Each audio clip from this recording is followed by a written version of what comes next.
This probably a very good move from the Greens' point of view. Look, it goes right to the Greens' base. They're not going to lose any support out of this.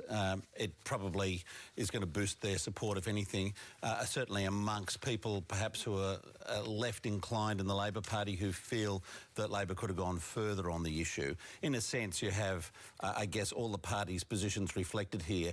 The Greens fully supportive, Tony Abbott and the Liberals and the Nationals fully opposed, and Labor somewhere in the middle. An element of prevarication from Labor. At least Julia Gillard, though, to a degree, she is off the hook, isn't she? Because she has allowed a conscience vote. She has, and, you know, that was the subject of a debate at the National Conference last year, where it was accepted that there would be a conscience vote, although it is Labor policy to endorse a gay marriage. So I think ultimately Labor is going to get to the point where they support it, but it accommodates MPs in certain electorates where, you know, a large part of their voters say, look, we're going too far and too fast with this, particularly people who've got religious convictions. You see, and this is an important point, because it's all very well for the Greens to say, look, polls have shown a majority of Australians either don't mind or are in favour of gay marriage.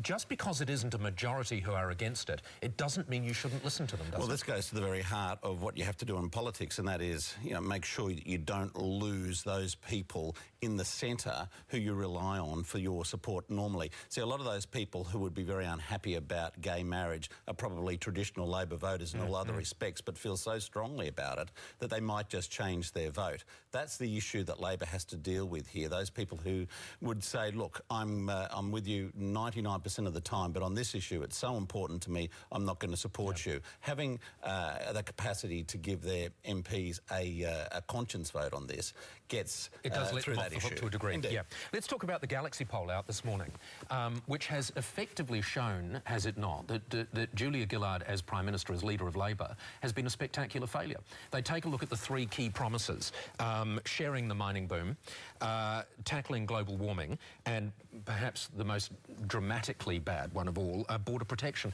And an overwhelming number of Australians on all three of those believe she's been a failure. Well, there's been a real communication challenge for Labor here, and I think that's reflected in those sorts of numbers. I think the border protection issue is probably stronger at the moment because of the issues that we've seen in recent days. I think the mining tax is something which Labor can sell much more effectively.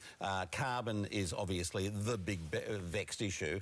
There's a campaign around it right now. We're going to have to see where we go on that. But look, it is very tough times for the Prime Minister.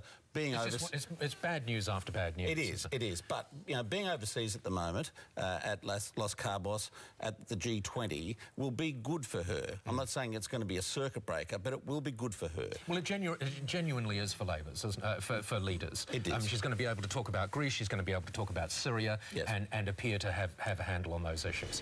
A couple of very quick things. Nicola Roxon weighing in on the slipper scandal. Is the government genuinely trying to imply that the coalition have fabricated these harassment claims? Look, I don't know. I think probably in these sorts of cases you are better staying out of them and letting them because this is not a win, is it? This is not going to be a win for the government. It's not a win for anyone, I suspect.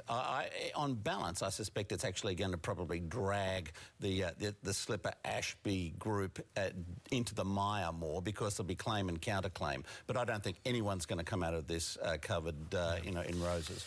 And apparently, Bruce, you almost slipped into a coma on the weekend as Kevin Rudd told you endlessly about the situation with his cat. I can imagine. I mean, I was just reading what Kevin Rudd said about it, and I almost slipped into a coma.